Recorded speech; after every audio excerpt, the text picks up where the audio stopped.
C'est beau. Ben, merci de vous être déplacé. Merci d'être là. Merci donc d'être présent. Le mot présence a beaucoup d'importance pour un pèlerin. Merci de participer à cette journée. Merci à nos invités d'honneur pour lesquels je pense que la minute de silence était vraiment très ressentie, éprouvée, compte tenu de la catastrophe qui a été vécue dans la région de Valence au cours de la semaine. Donc, je débute cette conférence sur le thème d'À chacun son chemin avec un certain stress. C'est toujours un stress pour un pèlerin à qui on lui demande de donner une conférence qui compte dans le temps.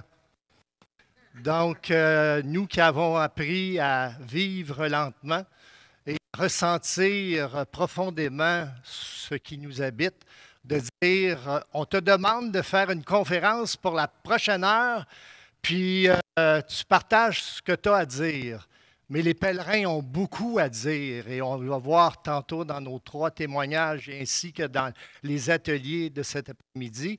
Mais c'est quand même la première fois que je donne cette conférence, donc je ne me suis pas éprouvé dans la confrontation au temps. J'ose espérer que je ne dépasserai pas trop dans votre demi-heure de pause qui devrait s'amorcer à 10h30.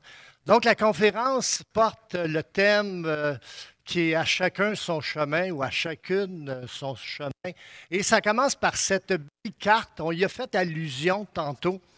Cette belle carte qui finalement illustre la très grande quantité de chemins qui existent en Europe. J'avais aussi la même impression que ce que je pense c'est Gérard qui l'a mentionné tantôt, qu'il y avait un chemin de Compostelle, puis on commence à un point A, puis on finit au point B. Et lorsqu'on regarde la très grande quantité de ces chemins, on se rend compte que face à la perspective de vivre son propre chemin, on a à se poser la question à un moment souvent charnière de notre vie, qui est parfois un moment transitoire, quel chemin aimerais-je bien marcher? Et surtout, pourquoi? Parce que le pourquoi rejoint ce que M. l'ambassadeur mentionnait tantôt, qui est le cœur même de l'expérience pèlerine, qui est d'aller au sens de l'expérience. J'ai eu tantôt l'occasion de parler un peu avec Léa et de son père, qui, très jeune, elle a vécu récemment cette expérience-là de Compostelle pour en revenir vraiment, vraiment grandir, comme on dit en français, sur ce que représente son expérience. Et c'est clair que lorsqu'on voit une carte comme celle-là, qu'on dit « Wow, c'est vraiment riche comme perspective d'expérience », on a derrière toutes ces expériences. Donc, il y a plusieurs chemins de Compostelle, mais il y a un nombre infini d'expériences de Compostelle. On sait qu'en 2023, il y a eu 446 035 Compostelles qui ont été livrées à la cathédrale de San Diego. On prévoit, de par les tendances actuelles, qu'il y en ait probablement 500 000 en 2024.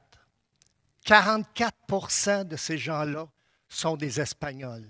Et donc, ça illustre l'importance que représente l'expérience du Camino chez le peuple espagnol, avec une invitation à écouter le pays qui est le plus près des Espagnols sur le plan de l'expérience pèlerine, c'est les Américains à 7,3 des pèlerins qui ont reçu leur Compostelle, qui proviennent des États-Unis. Donc, juste pour vous situer, ce n'est pas des photos qui ont été prises par moi dans les expériences du chemin.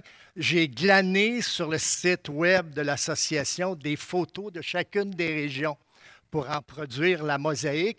Pour illustrer une chose, c'est qu'au-delà des possibilités illimitées de vivre une expérience de Compostelle, on doit admettre que à chacun son chemin, se trouve à porter l'élan solitaire et solidaire, où cette expérience se prépare, se raconte en partage et dans le cadre de notre association et spécifiquement dans cette journée de grand rassemblement annuel où finalement, dans les ateliers et dans les témoignages, on aura amplement l'occasion de faire cette superbe illustration de la richesse de chacun de ces chemins.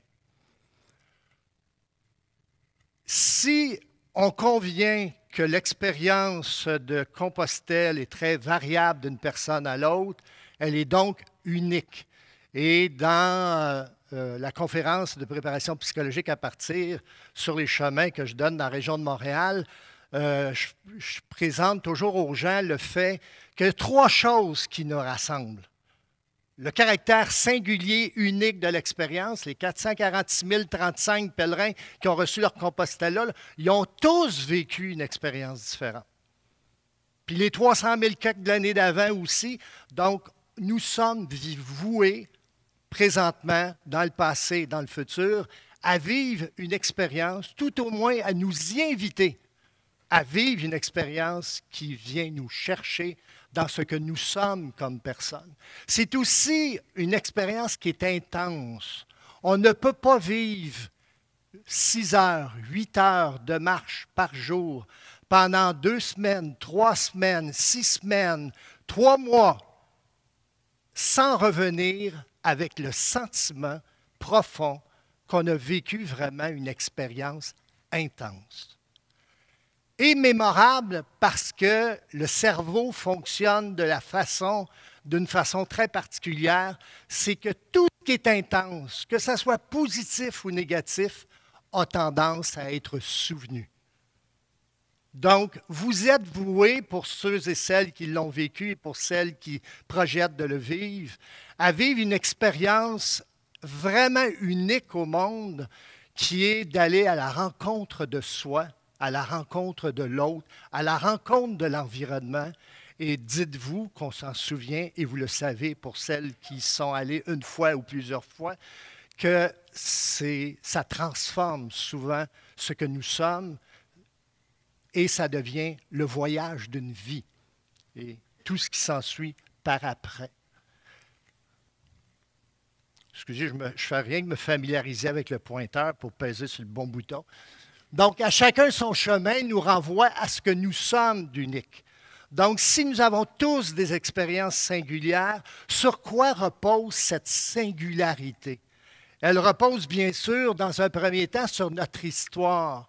Encore, la semaine passée, j'animais un atelier de retour dans la région de Montréal et il y a eu 2 témoignages dans l'atelier où les gens ont découvert que l'expérience qui venait d'être vécue ramenait des choses de leur passé à la surface et auxquelles la vie les invitait à faire face, à composer, à s'adapter.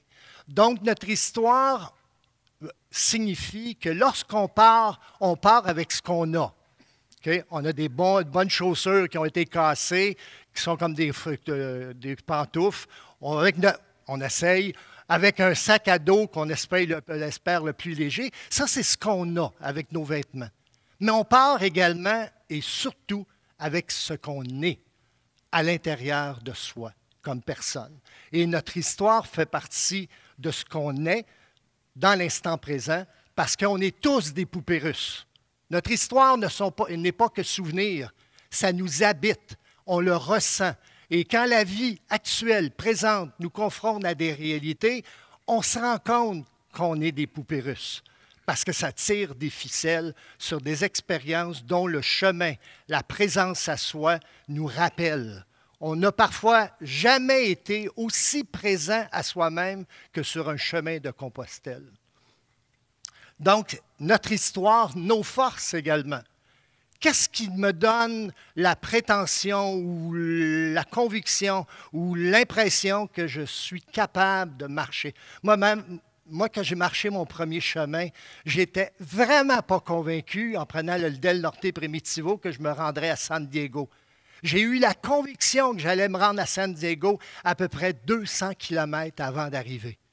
Mais tout le restant du temps, je me disais, j'ai la conviction de me rendre dans le prochain village où je vais coucher.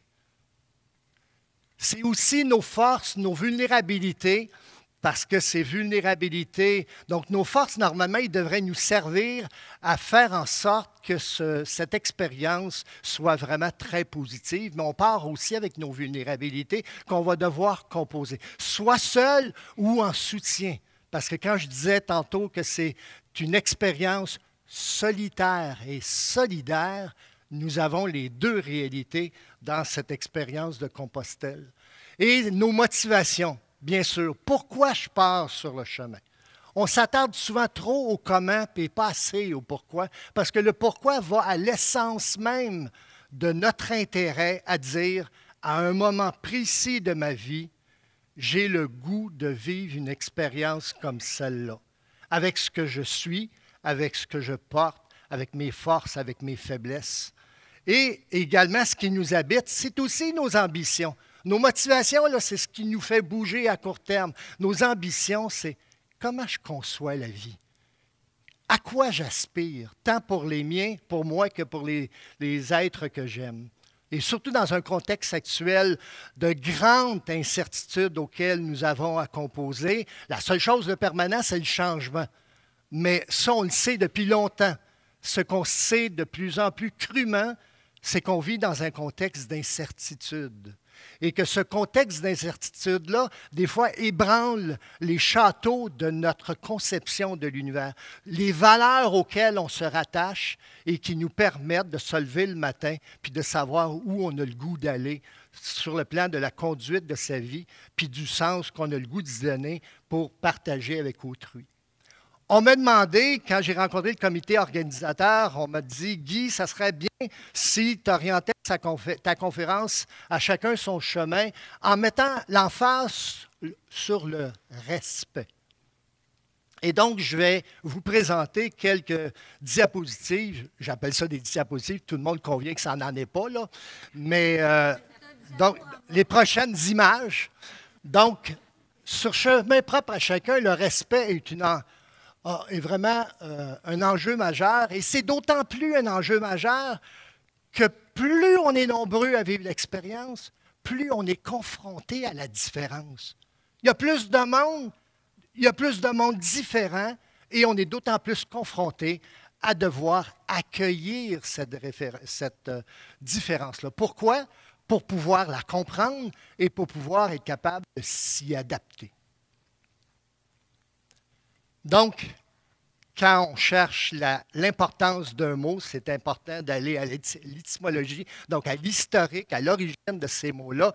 Et le mot respect origine du mot latin respectus, qui signifie égard ou la considération. Donc, avoir de la considération à son égard ou à l'égard de l'autre. C'est vraiment fondamental et au cœur de l'expérience. Et c'est également dérivé du respicere qui signifie voir. Voir, comme un peu l'oiseau qui est sur le dos du cheval, c'est de voir autour de soi. Mais c'est aussi de voir en soi. Et comment on appelle voir en soi, qui est de voir avec le cœur, on appelle ça écouter. Et quand on regarde comment les communications parfois circulent, on se rend compte que les gens, dans la réplique, on a la réplique facile, puis on a le goût d'enchaîner sur ce à quoi nous on croit, alors que d'être à l'écoute, avec le cœur, ici et maintenant, de ce que la personne a le goût de nous partager, pour être capable de la comprendre et de pouvoir s'y adapter. Vous avez également un certain nombre d'invitations auxquelles le respect nous convie, dont de s'accueillir avec bienveillance. Et ça a l'air de rien, mais j'ai mis le verbe accueillir de manière délibérée. Dans notre société, on a le mot accepter beaucoup trop facile au bout de la langue. Et accepter, ça veut dire, écoute, accepte-les, là, puis vis avec. Alors que le mot accueillir est un verbe dynamique, positif, qui est de dire qu'avant d'accepter une situation, je vais l'accueillir parce que de l'accueillir me permet justement de mieux le comprendre et de m'y adapter. Donc, s'accueillir avec bienveillance parce qu'on est souvent le pire juge de soi-même. Et quand le camino nous invite parfois à ralentir ou à prendre soin de la petite douleur qui est apparue en dessous de nos pieds ou de ressentir une douleur dorsale, on se dit, ah, je pourrais peut-être continuer encore un petit peu, je vais m'en occuper. Non. Le corps utilise des mots MOX parce qu'il n'est pas capable d'utiliser des MOTS pour faire valoir le besoin qu'il ressent de se faire respecter et que nous puissions nous y adapter. Accueillir donc la différence parmi l'ensemble des pèlerins, mais toute forme de différence auquel on peut être confronté, ça peut être de dire, accueillir la différence, là, c'est de rentrer dans une ville qu'on adore et que les pèlerins disent, écoute, pour sortir de cette ville-là, là, tu devrais prendre le train parce que c'est plate pendant 5 kilomètres de temps. Mais quand on réagit sur le chemin pour travailler à ne garder que les bons moments du chemin, on peut se poser la question, est-ce que c'est de cette façon que j'ai tendance à composer dans ma vie? De laisser tomber les choses sur lesquelles ça m'agace, ça m'énerve, et de dire, je me concentre.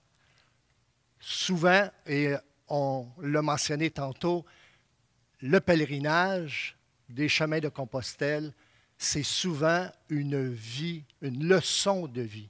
C'est une vie en condensé et auquel on est convié d'en prendre les leçons. Être gentil, ce n'est pas un mot tellement à la vogue de la gentillesse. Et pourtant, quand on se souhaite buon camino, lorsqu'on va vers l'autre, as-tu besoin de quelque chose? Une personne a mal dans le dos, elle vient pour ramasser son sac, vous la voyez vraiment très fatiguée, vous prenez son sac et vous l'aidez à le mettre. Des choses banales, des choses simples, mais dont la gentillesse pourrait être qualifiée de lubrifiant social. On dit que l'alcool, c'est un lubrifiant social, mais on sait que l'alcool a ses inconvénients. La gentillesse n'a pas d'inconvénients. C'est un lubrifiant social qui permet justement de développer des solidarités à chacun des endroits où on se trouve à passer. De vivre également une liberté relative. Je dis bien relative parce que le mot liberté capte l'attention et le cœur chez plusieurs personnes qui vivent l'expérience et qui, au retour, disent « Hey, moi, je me sentais tellement libre ». Mais la liberté a ses limites. Parce qu'on dit toujours que la liberté s'arrête où commence celle des autres. Donc, on se doit de reconnaître que cette expérience, souvent qu'on souhaite le plus solitaire possible, parce que pour celles qui ont marché avec d'autres personnes et seules, se rendre compte que de marcher seul nous donne le privilège d'être en présence de soi et de prendre acte de ce que suscite cette présence-là sur le plan de ce qui est essentiel à l'instant et à l'ensemble de sa vie. C'est aussi la perspective de s'ajuster. Donc, accueillir pour comprendre, mais pour pouvoir s'adapter à la réalité, sachant qu'à chaque jour, on vit dans un changement perpétuel à chacune des journées d'un pèlerinage. Et finalement, se conformer aux règles. Moi-même et plusieurs d'entre vous avaient déjà dormi dans des dortoirs où, à un moment donné, quelqu'un arrivait à 1h du matin parce qu'il a fait festoyer un petit peu plus dans certains endroits de la ville.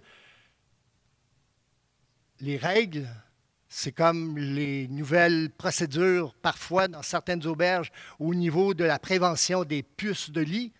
Quand on nous demande de respecter certaines règles, on se doit de s'incliner et de dire, eux autres, là, si on mis ces règles-là, c'est pour faciliter la cohabitation et pour faciliter l'hébergement dans des milieux de vie. Tu sais, les soupers restaurants disent, non, nous autres, on ouvre à 19h, il est 18h30. On est frustrés parce qu'il faut attendre une demi-heure. La règle, c'est que ce monde-là, il en voit bien d'autres que vous-même. Et à un moment donné, ils ont besoin de ce temps-là. Ce n'est pas pour se tourner les pouces, c'est pour être capable d'être pleinement à vous au moment où le restaurant va s'ouvrir. Le respect du chemin de chacun se vit également. Dans quoi? Dans les motivations qui nous invitent, qui nous y invitent. Les motivations sont multiples. Moi, je sais bien, quand je suis parti la première fois en 2013, c'était vraiment, on l'a mentionné, pour faire l'apprentissage de la lenteur. J'étais père de 5 enfants. J'avais travaillé pendant 38 ans dans le réseau de la santé à un rythme quand même accéléré et je m'étais dit, j'ai le goût de me poser. Et j'ai commencé un tour du monde d'1 an avec un chemin de Compostelle pour faire, on l'a mentionné tantôt, l'apprentissage de la lenteur. Mais les motivations, il y en a beaucoup qui partent sur des transitions de vie. Je prends ma retraite et je pars pendant 40 jours sur un chemin de Compostelle. L'important dans le respect, c'est de prendre acte de la singularité de ces motivations-là, parce que les motivations sont nobles. Souvent, elles réfèrent à des pourquoi. Et tous les pourquoi ont de la valeur en soi. Les comment, là, c'est de l'instrumentation pour ne pas se blesser, pour être confortable, mais le pourquoi, ça va au cœur du sens qu'on veut donner à notre expérience. Le choix de son chemin. Que moi, la première fois, là, je suis parti à Saint-Jean-Pied-de-Port. Je suis resté 3 jours. Je suis tombé dans une profonde ambivalence. Je me suis dit, je ne partirai pas sur le franchise. Je prends le train. Je m'en vais à Irun, à Bayonne. Je m'en vais à Hendaye et je fais le Del Norte Primitivo. J'ai remercié l'aubergiste de Saint-Jean-Pied-de-Port, arrivé à San Diego, lui dire, Bernard, tu m'as donné le plus beau cadeau que tu peux m'offrir. Pas de dire, Guy, tu devrais t'en aller sur le Del Norte Primitivo, mais de me dire, de contribuer à ma propre réflexion, à mon questionnement. Donc, c'est important qu'on puisse vraiment choisir le chemin qui correspond à nos ambitions, à notre motivation. La durée de son expérience. J'ai 2 semaines, j'ai 3 semaines, j'ai 1 mois de disponibilité. Il faut rentrer à l'intérieur de la disponibilité qu'on a. Et si la disponibilité qu'on a vient compresser la nature de l'expérience qui est planifiée, il faut comprendre qu'il ne faut jamais être esclave du temps. Vaut mieux changer un itinéraire que de dire « Ah, ben, je ne marcherai rien qu'un petit peu plus chaque jour », puis avec les risques de blessures que ça peut comporter. Et donc, c'est important d'aménager une durée qui tient compte, puis un choix de Camino qui tient compte de nos capacités et du temps dont nous avons de disponible pour pouvoir réaliser son expérience. Le fait de le marcher seul ou pas. Okay, dans ma conférence de préparation psychologique, j'aime raconter l'histoire de ces 2 Italiennes que j'ai rencontrées et que j'ai marché un peu à distance. Ils étaient à peu près à 100 mètres en avant de moi. Puis manifestement, il y en a une qui écoutait puis qui l'autre parlait. Puis à un moment donné, le lendemain, je rencontre celle qui écoutait. J'ai dit, ton ami n'est pas là? Elle dit non, je n'étais plus capable. OK, donc c'est important de se respecter fondamentalement dans la nature profonde du chemin que nous avons le goût de vivre et d'être intraitable. Lors de l'atelier de retour la semaine passée, il y a une dame qui m'a dit « Je suis partie avec une de mes amies. La 20e journée, elle est blessée, puis ça ne tentait plus tellement. Elle est revenue au Québec. » Elle dit « Les jours qui ont suivi, j'ai découvert ce que Compostelle, sur le chemin, me faisait. Parce que elle avait ramassé ses énergies, elle précisait ses motivations, et là, elle se sentait sur son X et sur vraiment le chemin qu'elle avait le goût et qu'elle avait anticipé de vivre. Le rythme de sa marche. Tu sais, les conjoints qui partent ensemble, là, ou les amis qui partent ensemble, de grâce, marchez à votre rythme.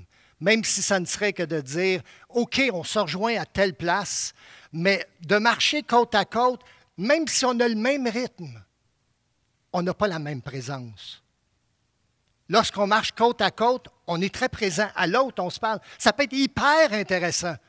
Mais on sait que sur les chemins de Compostelle, il va y en avoir du temps pour faire du solidaire, puis du social, puis de la découverte de l'autre. C'est à ça que servent les auberges de pèlerins, de vivre des moments inoubliables, mais de se doter d'un temps dans la journée et qui s'appelle la marche pour être capable d'avoir cette présence à soi.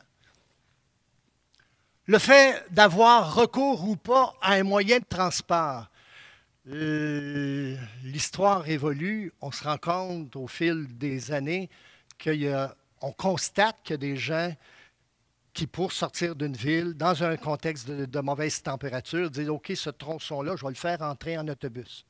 L'idée du respect, c'est de ne pas porter de jugement. On n'est pas dans la peau de la personne pour savoir pourquoi elle a décidé de prendre le train ou le bus pour faire telle section. Ce qui est quand même différent que de faire Compostelle tout en train puis tout en autobus. On conviendra. Mais quand, de manière raisonnable et très ressentie et justifiée, une personne décide de faire un tronçon avec un bus ou un autobus, elle sait, elle, quelles sont ses limites et pourquoi elle a décidé. Pour ne pas susciter de la culpabilité, de dire, écoute, c'est ton chemin à toi. Puis tu l'as aménagé en toute connaissance de cause parce que tu te connais bien. C'est aussi le choix des lieux d'hébergement. Tu sais, quand ça fait 5 nuits en ligne qu'on couche dans une auberge où on est carrément dans des dortoirs et puis qu'il y a un ronfleur ou deux qui a la mauvaise habitude de s'endormir avant les autres, quand c'est l'inverse, tu te dis, bon, ben, pas pire, je me suis endormi. Ben non. Souvent, les ronfleurs s'endorment rapidement. Donc, c'est vraiment très, très frustrant. Mais ceci dit, on peut avoir besoin à un moment donné de dire, hey, on peut-tu? Puis de dire, je m'en vais d'un petit hôtel, là, une petite auberge non pèlerine. Mais curieusement, il y a 8 autres pèlerins dans cette auberge-là. Donc, on se rend compte qu'il y a une multitude de lieux d'hébergement. Et si on arrive dans ce lieu-là avec l'esprit du pèlerin, qui est de porter notre expérience solitaire, mais dans un désir de solidarité et de gentillesse et de bienveillance, dans le respect des différences, on se rend compte qu'il y a beaucoup d'autres types de lieux d'hébergement où l'esprit du pèlerin peut cohabiter. Les choix de faire transporter ou pas son sac à dos. J'ai même osé dire « et sa valise ». Okay? Là aussi, on se doit de ne pas porter de jugement. Il y a des gens qui sont amochés sur le plan de la colonne vertébrale ou sont dans une situation vraiment de gros poids et d'ajouter un 10 kilos ou un 6 kilos ou un 8 kilos, ils préfèrent de porter un petit sac à dos puis que le restant soit... donc, on se doit de respecter ces différences parce que fondamentalement, ce qui est important, c'est ce qui habite la personne dans ses motivations de vivre l'expérience. Le sens qu'on lui donne à le vivre, et là, on rentre au cœur du sens à donner à l'expérience de Compostelle. Il y a les motivations initiales au départ quand on part, mais dans l'expérience de vivre le chemin, on se rend compte des fois rapidement le sens que nous donne le chemin. Et des fois, souvent, on dit, ah, mon Dieu, le chemin m'apporte des réponses à des questions que je ne me posais même pas. Et puis, des fois, le chemin soulève des questions qu'on ne se posait même pas. Et donc, on est invité à accueillir le chemin avec toutes les leçons qui sont susceptibles de nous donner. Les mots qu'on utilise pour raconter son chemin. C'est important de permettre aux gens, comme les 3 témoignages qu'on va voir tantôt, cet après-midi, lorsque vous aurez l'occasion de réagir, d'apporter vos propres expériences à vos chemins de Compostelle. Donc, on a tous des façons différentes de qualifier notre expérience. Et là aussi, il faut le faire dans le non-jugement. Parce qu'il faut plus poser la question, OK, mais veux-tu m'en parler davantage?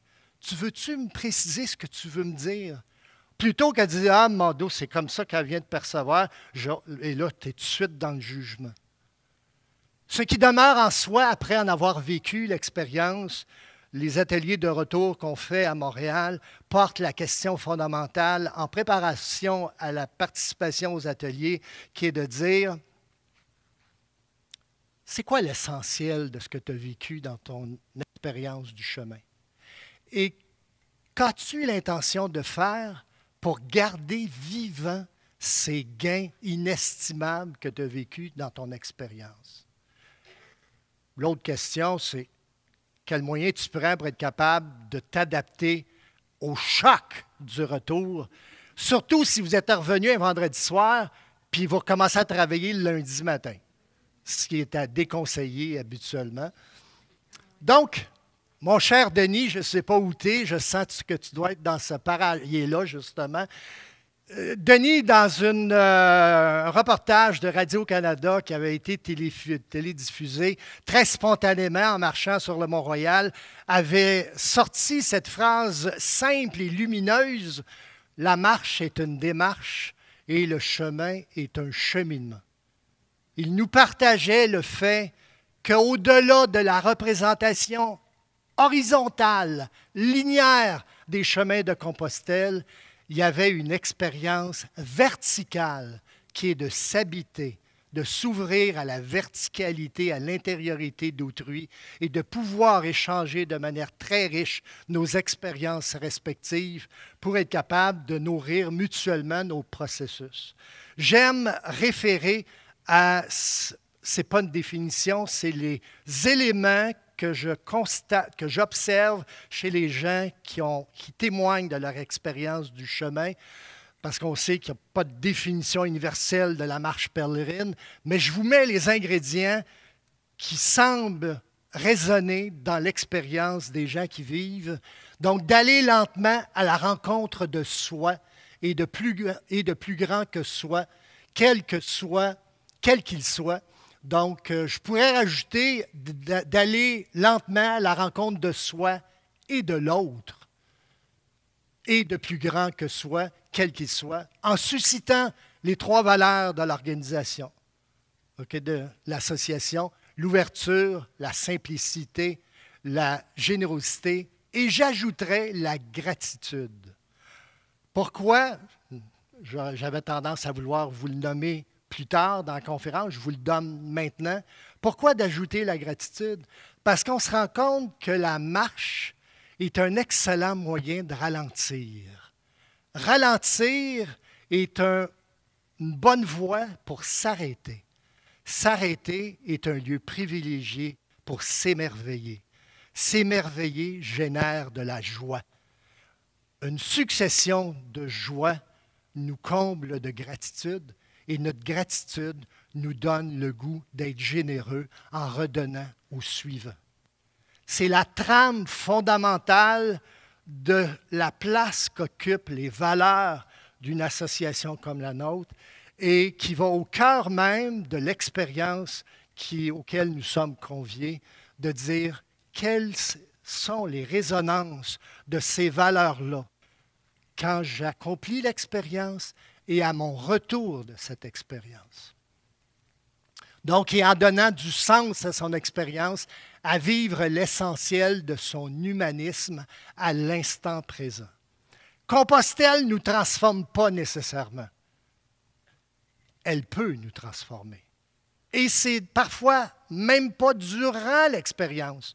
C'est rien qu'en rétrospective que là, tu te rends compte qu'il y a des choses qui ont été vécues que vous avez de la misère à préserver et que plus vous constatez l'écart qui existe entre ce que vous avez vécu sur le chemin puis ce que vous vivez maintenant, vous donne le goût de faire du ménage. Ça peut donner lieu parfois à un désir de retourner. Tu sais, mais notre entourage ne comprenne pas nécessairement nos motivations de retourner. Tu sais, à la deuxième fois, il dit « Ouais, t'as pas compris? » Mais tu sais, quand ça fait 17 fois, on convient que Yves, quand il retourne à chaque fois, c'est chacun son chemin. Il a vécu 17 chemins différents. OK? Et chacun a sa richesse. Donc, c'est important de voir quelle est la place de chacun de ces chemins dans sa propre existence et beaucoup comme assise la place qu'occupent les valeurs profondes qu'on a vécues durant l'expérience dans la poursuite de notre vie. Et on ne part pas nécessairement pèlerin, mais parfois on revient pèlerin. Vous connaissez tous Jean-Christophe Rufin, qui a écrit ce merveilleux livre, L'immortelle randonnée. Jean-Christophe Rufin, il était un peu curieux, sceptique. Il s'est dit, je vais aller voir un peu sur le Del Norte Primitivo, qu'est-ce qui se passe là. Il a fait du camping en 2013. Sa conjointe ne l'a pas reconnu quand elle l'a retrouvé à destination. Il n'avait pas rien changé physiquement, il avait changé sur le plan des attitudes, sur le plan de l'ouverture, sur le plan de la simplicité, sur le plan de la générosité. Et donc, il est revenu de son expérience de Compostelle, pas en redevenant lui-même, mais en portant en lui l'expérience du Camino, en termes de valeur ajoutée. Vous avez également, à chacun son chemin, bon nombre d'entre vous témoigné que vous avez vécu des moments magiques. Ces moments magiques sont spécifiques à chacun. L'association, sur sa chaîne YouTube, a enregistré en 2022, je pense, 5 témoignages illustrés merveilleusement bien par Diego Herrera, qui est membre de l'association également. Donc, 5 témoignages de ce que peut représenter un moment magique. Et on sait qu'un moment magique, à quelque part, on l'associe souvent à la synchronicité. C'est fait un peu ésotérique, mais pour ramener ça dans le contexte de la réalité, on peut dire qu'un moment magique, c'est quand ce qui est vécu dépasse la notion de hasard. Ça ne se peut pas que le hasard mette en place des événements qui font autant de sens pour soi. Donc, c'est à chacun ses moments magiques, mais c'est aussi chacun ses portions d'éternité. Moi, sur le Del Norte, entre Pobona et Castro Urdiales, il y a ce tronçon de 11 km, peut-être certaines d'entre vous l'avaient marché. J'étais dans un état de contentement. Il brumassait, il pleuvait, je ne voyais pas à l'horizon, c'était de la brume, mais je me suis senti dans une portion d'éternité et j'ai appelé ça une portion d'éternité parce que je me sentais hors du temps. Je me sentais faire corps avec l'énergie et la magnificence du lieu dans lequel j'étais, dans un calme absolu. Et c'était un sentiment profond qui va m'habiter jusqu'à la fin de mes jours. Et je suis sûr qu'il y en a plusieurs d'entre vous ici qui avaient vécu de ces moments magiques et de ces portions d'éternité.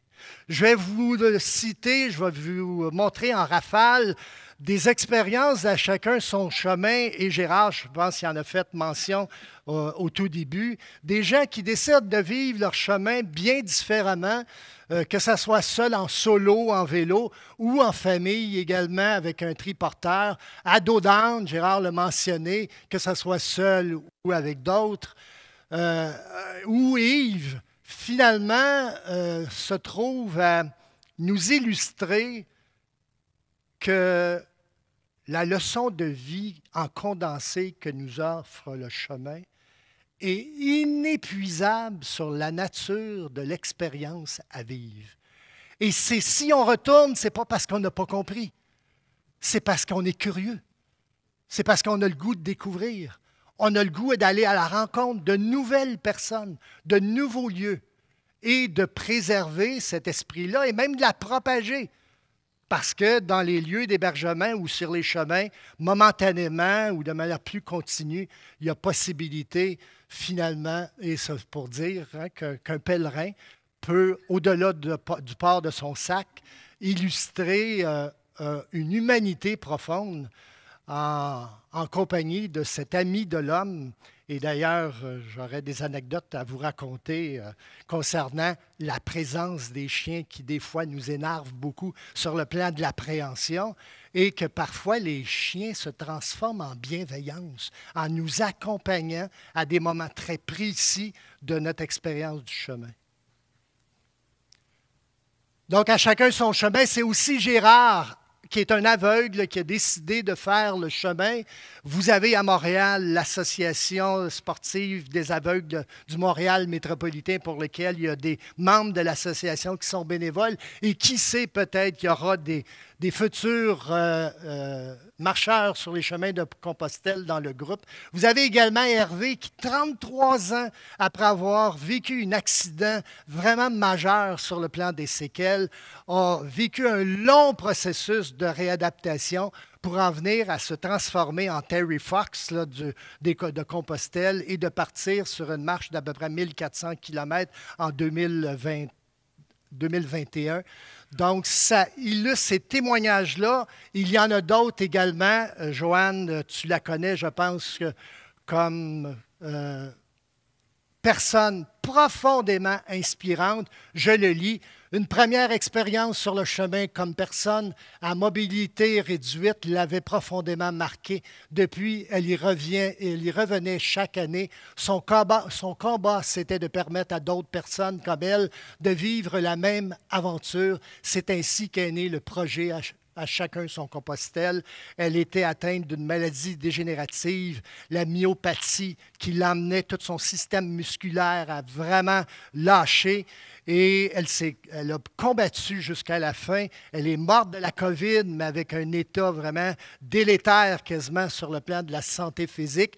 Mais elle était reconnue comme une femme lumineuse, inspirante, courageuse, persévérante, et portait en elle ce que peut représenter de le plus noble cette expérience de Compostelle sur le plan de l'intériorité et de la solidarité qui se développe. Elle est décédée en 2021, je pense, ou en 2022, 21 des suites de la COVID.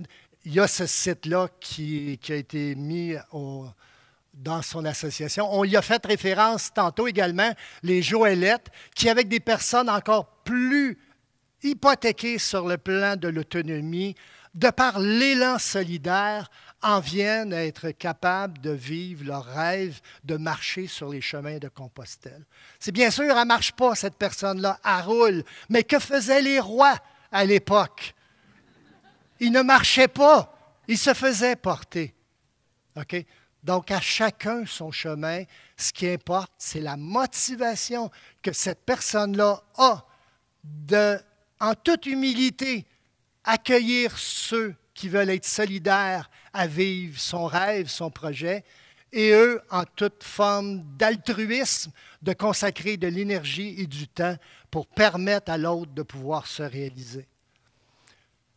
Ça n'a pas rapport avec Compostelle. Je donne une conférence Bien vieillir malgré tout, dans laquelle Paul apparaît.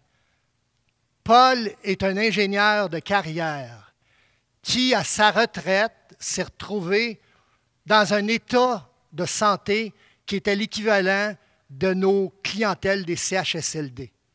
Un affaissement des disques intervertébraux au niveau A3, A4, A5, qui faisait que la douleur était énorme. Ce qu'il a décidé de faire, c'est qu'il a mis à profit ses compétences d'ingénieur et il a décidé de se patenter sur papier une brouette où le poids à gauche représentait le poids de son tronc. Et lorsqu'il porte les deux béquilles en dessous de ses épaules, il marche plusieurs kilomètres par jour sans aucune douleur. Et quand il revient au point de départ, on le recouche sur la civière et on l'amène à son lieu d'hébergement. Ça pose la question fondamentale de comment peut-on faire vivre un projet, un rêve, une ambition, qui est de vivre intensément et au plus profond de soi une expérience, et donc, comme celle de Compostelle, et ça pose la question, est-ce que je dois lâcher prise par rapport à tel obstacle que j'ai, ou je dois prendre les moyens pour prendre soin de moi, repartir ou retarder mon départ de façon telle à augmenter les chances de réussite de mon expérience. Les conditions de succès pour vivre son propre chemin dans le respect. Jacques, tu n'es pas loin. Il reste combien de temps? Parfait. Donc, les conditions, quand c'est la première fois qu'on donne une conférence, puis que le pèlerin doit rentrer à l'intérieur du temps pour une première conférence, c'est vraiment très stressant. Là, je ne suis pas pire, je suis moins stressé qu'au tout début, mais la gestion du temps pour un pèlerin, c'est un défi. Donc, les conditions de succès pour vivre son propre chemin dans le respect, je vous en nomme une série, être en cohérence avec soi-même. Mais pour être en cohérence avec soi-même, pourquoi? C'est pour être capable de se respecter le plus possible dans ce qu'on est comme personne, avec nos forces, nos motivations, nos faiblesses ou nos vulnérabilités. Mais pour être capable d'être en cohérence avec soi-même, faut-il se connaître? Puis Socrate, il nous a dit, connais-toi toi-même, puis c'est le travail de toute ta vie. Ben, tu sais, on n'a pas le goût de faire son premier chemin à 85 ans. Bien qu'il y en a qui font leur premier à 75 ans, puis qu'il y en a ici autour de la table, dans la salle, qui l'ont fait à cet âge-là. Donc, c'est important, quand on envisage une expérience de Compostelle, qu'on fasse une démarche sur soi. Pourquoi je veux vraiment partir? Et quand on prépare dans vos régions respectives les gens à partir, c'est des questions qu'on pose à ceux et celles qui veulent vivre pour une première fois l'expérience. Qu'est-ce qui t'amène à cette étape-ci de ta vie à vouloir aller marcher 2 semaines, 3 semaines, 3 mois sur les chemins de Compostelle? C'est aussi d'acquérir des connaissances qui vont vous faciliter les choix. Tu sais, j'ai comme l'habitude de dire que ça sur quoi tu n'as pas de pouvoir, tu as la responsabilité de lâcher prise. Ça sur quoi tu as du pouvoir, tu as la responsabilité d'agir et prendre des connaissances, acquérir des connaissances, prendre des informations, c'est d'assumer la responsabilité de bien se préparer. Bien se préparer à vivre l'expérience, puis bien se préparer à revenir. Puis on n'est pas obligé de commencer la préparation du retour 3 semaines avant d'arriver à destination sur le chemin. Tu sais, on peut faire ça en accéléré dans la dernière journée. Et réserver ça pour le retour. Moi, j'avais l'habitude, avant de vivre l'expérience de Compostelle, dans ma responsabilité familiale de 5 enfants et dans ma charge de travail là, comme consultant de le réseau de la santé, je me donnais des blocs du vendredi midi au dimanche après-midi en faisant un séjour à l'abbaye de Saint-Benoît-du-Lac ou à Val-Notre-Dame dans la Nodière pour aller faire quoi? J'allais faire le vide, le point et le plein. Okay? Ça décrivait fondamentalement qu'est-ce qui m'habitait comme motivation. Et quand je disais faire comme une première étape le vide, je ne faisais rien. J'essayais de me mettre à off, de me poser. Et après, je faisais le point, souvent par écrit, et le plein, souvent en allant prendre un peu plus de marche le dimanche que celle du samedi, mais la marche, elle était fondamentalement présente dans ce séjour de 3 jours. Concevoir son expérience de marche comme étant une démarche, dans le même esprit que Denis nous l'introduit dans sa phrase lumineuse. Et ça, on peut convenir que la démarche n'est pas évidente et que l'esprit de la démarche peut se manifester, ou l'idée de la démarche peut se manifester en cours de route ou après son chemin. L'idée, c'est d'essayer de prendre les moyens pour dire, OK, mais qu'est-ce que je vis là tu sais, comme expérience? Parce qu'il y en a sur le chemin là, qui se posent la question, qu'est-ce que je fais là? Puis la réponse, c'est de dire, je book mon prochain avion, puis je m'en retourne. Parce que la personne ne se sent pas sur son X, ne se sent pas à sa place. Alors qu'elle aurait pu se poser 3 jours à une place, réfléchir sur ce qu'elle vit, apporter des ajustements dans son itinéraire, puis de poursuivre son cheminement. C'est aussi de bénéficier de l'expérience acquise et partagée par des pairs et des associations pèlerines telles que la nôtre. Souvent, on va entendre dire sur les chemins de Compostelle que les gens qui viennent du Québec sont manifestement mieux préparés qu'entre autres, sans les nommer, les Allemands. surtout les jeunes Allemands, où ils se retrouvent avec une ampoule la 3e journée de marche, là, tu sais, puis qui arrivent à l'auberge à 1h30 du matin. Là. J'exagère un peu. Mais ce que je veux dire, c'est qu'il faut reconnaître la valeur d'un mouvement associatif pèlerin, que ce soit celui qui couvre l'ensemble du Canada, qui est aux États-Unis ou dans d'autres pays, pour être capable d'honorer, de se préparer pour honorer la valeur de l'expérience auquel on nous convie.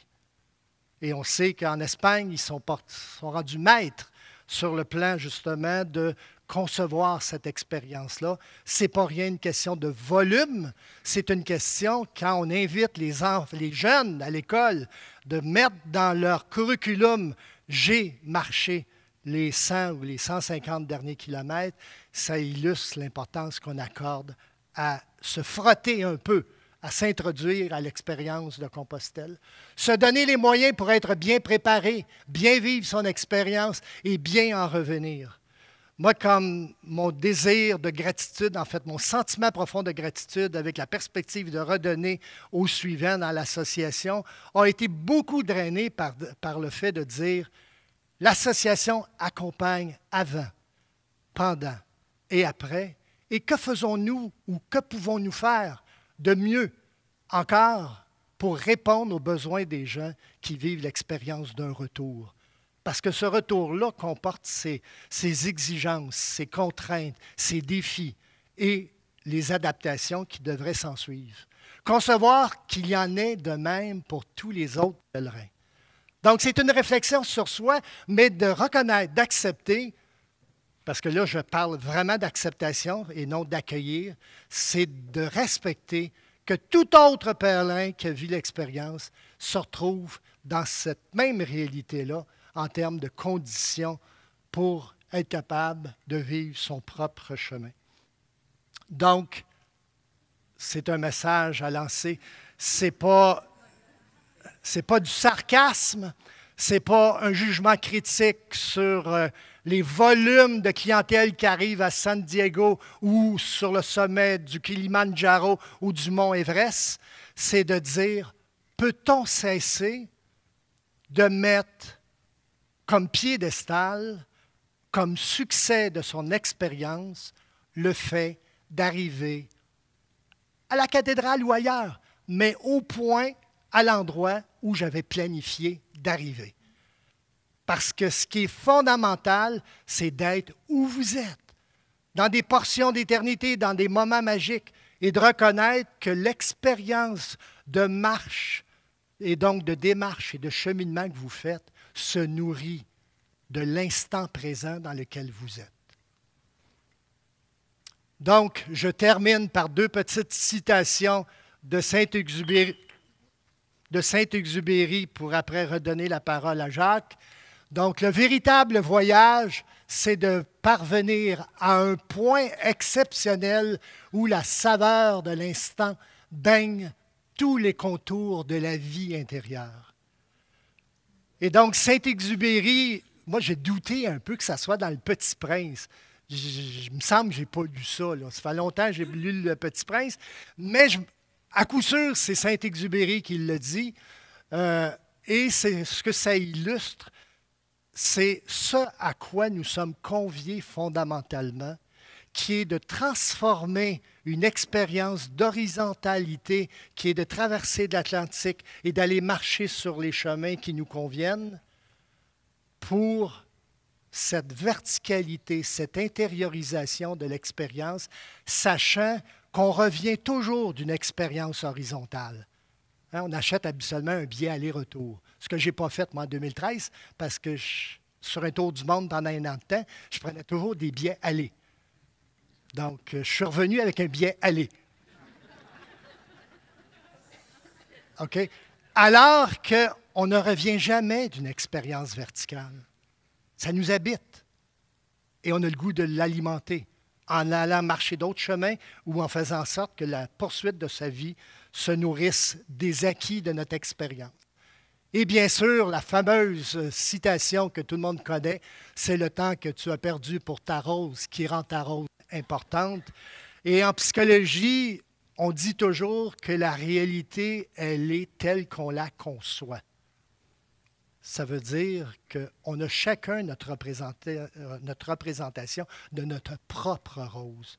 Mais ce qui nous rassemble tous, c'est l'attention qu'on porte à ce à quoi nous accordons de la valeur pour être capable de nourrir son cheminement de vie et spécifiquement sur les chemins de Compostelle.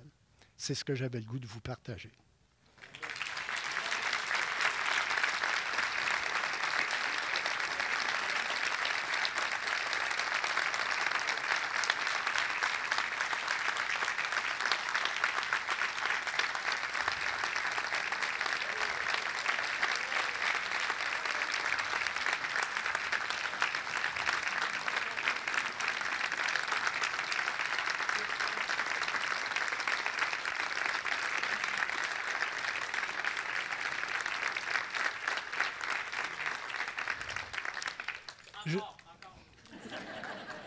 Je vais terminer sur un adage en Galice que vous connaissez tous, qui dit que tout meurt à Fistera et tout renaît à Moucha. Et ça nous donne une leçon de ce qu'est l'expérience du chemin dans la conduite de sa vie. Merci.